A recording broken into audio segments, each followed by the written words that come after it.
नमस्कार मित्रांनो, मनी मॅनेजर्सच्या निफ्टी ॲनालिसिसमध्ये आपले स्वागत आहे।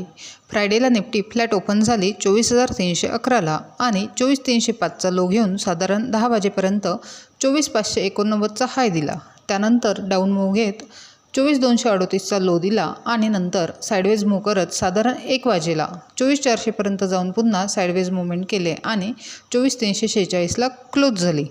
एकंदरीत निफ्टीने मॉर्निंगला क्विक रेंज ब्रेक केली, परंतु सस्टेन करू शकली नाही आणि 24,238चा लो दिला आणि पुन्हा रेंजमध्येच क्लोज झालेली आहे।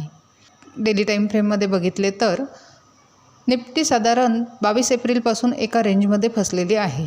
24,200 ते 24,400 ही रेंज जोपर्यंत ब्रेक होऊन सस्टेन होत नाही तोपर्यंत डायरेक्शनल मूव्हमेंट होणार नाही। रेंज ब्रेक होते परंतु क्लोजिंग पुन्हा रेंजमध्येच होत आहे, सो चांगल्या ट्रेडसाठी वाट बघणे आवश्यक आहे। 30 मिनिट टाईम फ्रेममध्ये बघितले तर एक अपसाईड चॅनल फॉर्म झालेला आहे। चॅनल खाली ब्रेक झाला तर म्हणजेच 24,190 खाली ब्रेक झाले तर निफ्टी पुन्हा 23,830पर्यंत जाण्याची शक्यता आहे। तसेच जर अपसाईडला मूव्हमेंट केले तर 24,470 ही एक महत्त्वाची लेवल आहे, ती जर ब्रेक झाली तर निफ्टी 24,680पर्यंत जाऊ शकते। आता उद्यासाठी बघितले तर 5 मिनिट टाईम फ्रेममध्ये 24,470 आणि 24,190 या दोन महत्त्वाच्या लेवल्स आहेत। जर 24,190 खाली ब्रेक झाले तर 23,980 पहिले टार्गेट आणि 23,830 दुसरे टार्गेट निफ्टी हिट करू शकते।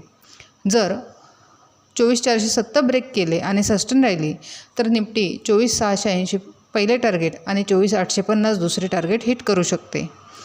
ओव्हरऑल मार्केट रेंज बाउंड असल्याने ट्रेड करताना प्राइस ॲक्शननुसार आणि काळजीपूर्वक करावा। अशाच निफ्टीच्या ॲनालिसिससाठी चॅनल सबस्क्राईब करा, तसेच व्हिडिओ लाईक आणि शेअर करा।